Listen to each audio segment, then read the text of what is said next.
നമസ്കാരം. കോട്ടയിലെ federal bank ശാഖയിൽ പട്ടാപ്പകൽ മോഷണം നടത്തിയ മോഷ്ടാവ് എറണാകുളം ഭാഗത്തേക്ക് കടന്നെന്ന നിഗമനത്തിലാണ് പോലീസ്. ആലുവ, അങ്കമാലി, പെരുമ്പാവൂർ ഭാഗങ്ങളിൽ പോലീസ് അന്വേഷണം ഊർജിതമാക്കിയിട്ടുണ്ട്. അങ്കമാലിയിൽ നിന്ന് കിട്ടിയ CCTV ദൃശ്യങ്ങൾ കേന്ദ്രീകരിച്ച് നടത്തിയ അന്വേഷണത്തിലാണ് പ്രതി എറണാകുളം ഭാഗത്തേക്ക് കടന്നതായി പോലീസ് സംശയിക്കുന്നത്. CCTV ദൃശ്യത്തിൽ മോഷ്ടാവെന്ന് സംശയിക്കുന്നയാളാണ് ഉള്ളതെന്നാണ് വിവരം. ബാങ്ക് ശാഖയിൽ കവർച്ച നടത്തിയാൽ ആസൂത്രണത്തോടെയാണ് കൊള്ള നടത്തിയിരിക്കുന്നതെന്നാണ് പോലീസിന്റെ നിഗമനം. ബാങ്കുകളുടെ പ്രവർത്തനത്തെക്കുറിച്ച് കൃത്യമായി ധാരണയുള്ളയാളാണ് മോഷ്ടാവ്, അല്ലെങ്കിൽ പ്രവർത്തനം നിരീക്ഷിച്ച് ഉറപ്പിച്ചിട്ടുണ്ട്.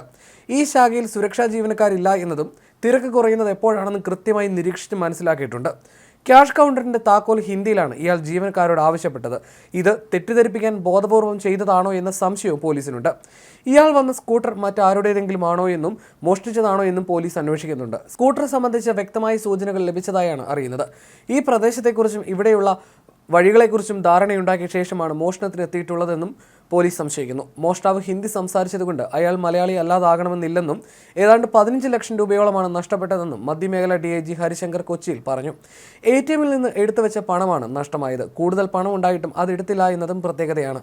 ജീവനക്കാരുടെ സഹായം കിട്ടിയിട്ടുണ്ടോ എന്ന് പറയാനാകില്ലെന്നും പ്രാഥമിക ഘട്ടത്തിൽ അത്തരം നിഗമനങ്ങളിലേക്ക് പോകേണ്ടതില്ലെന്നും DIG പറഞ്ഞു.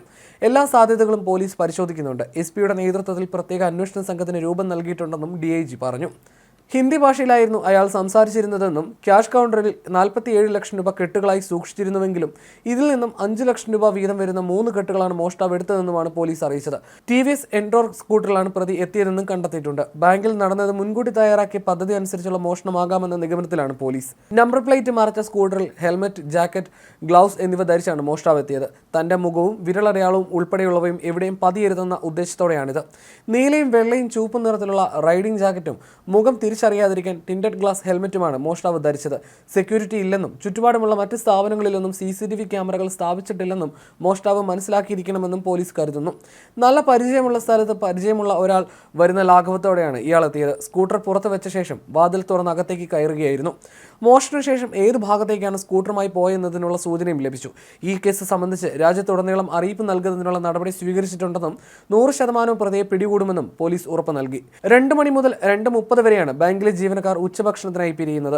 ഇത് വളരെ കൃത്യമായി അറിയുന്ന ആളാണ് മോഷ്ടാവ്. അതുകൊണ്ടാണ് ഇയാൾ 2:12 തന്നെ ബാങ്കിൽ കയറിയതെന്നാണ് പോലീസിന്റെ നിഗമനം. സാധാരണ കറിക്കത്തിയാണ് മോഷ്ടാവിന്റെ കൈവശമുണ്ടായിരുന്നത്. ബാങ്കിന്റെ ഡോറിന് സമീപം ഉണ്ടായിരുന്ന പ്യൂണിനെ ഈ കത്തി കാണിച്ച് ഭയപ്പെടുത്തിയ ശേഷം ഇയാളെ ശുചിമുറിയിലിട്ട് പൂട്ടുകയായിരുന്നുവെന്നും പോലീസ് പറഞ്ഞു. മോഷ്ടാവ് ഹിന്ദി സംസാരിച്ചിരുന്നതിനാൽ തന്നെ റെയിൽവേ സ്റ്റേഷനുകളിലെ മുന്നറിയിപ്പ് നൽകുകയും പരിശോധന ഊർജിതമാക്കുകയും ചെയ്തിട്ടുണ്ട്. മോഷണം നടത്താനായി പ്രതി എത്തിയത് ചാലക്കുടി ഭാഗത്തു നിന്നാണ്. മോഷണം കഴിഞ്ഞ ശേഷം ഇയാൾ സ്കൂട്ടർ സ്റ്റാർട്ടാക്കി പോയതും ചാലക്കുടി ഭാഗത്തേക്കാണെന്ന് വ്യക്തമായിരുന്നു. എന്നാൽ പ്രധാനപ്പെട്ട CCTV ദൃശ്യങ്ങളിലൊന്നും മോഷ്ടാവിന്റെ ദൃശ്യം പതിഞ്ഞിരുന്നുമില്ല. മോഷണത്തിന് ശേഷം ഇയാൾ പ്രദേശത്തെ ഒരു പെട്രോൾ പമ്പിൽ കയറിയതിന്റെ CCTV ദൃശ്യം പോലീസിന് ലഭിച്ചിട്ടുണ്ട്. 2 ജീവനക്കാരെ തള്ളി ശുചിമുറിയിൽ എത്തിയ ശേഷം അത് തുറക്കാതിരിക്കാൻ കസേര ഡോർ ഹാൻഡിലിന്റെ ഇടയിലേക്ക് ഭിത്തിയോട് ചേർന്ന് തള്ളിക്കയറ്റി വെക്കുന്നതും CCTV ദൃശ്യത്തിൽ കാണാം. പണം സൂക്ഷിച്ചിരുന്ന ക്യാഷ് കൗണ്ടർ പൊളിക്കാനുള്ള നീണ്ട നേരത്തെ പരിശ്രമത്തിനൊടുവിൽ കൗണ്ടർ കസേര ഉപയോഗിച്ച് തള്ളിപ്പൊളിച്ച ശേഷം ട്രേയിൽ സൂക്ഷിച്ചിരുന്ന പണം മോഷ്ടിക്കുകയായിരുന്നു.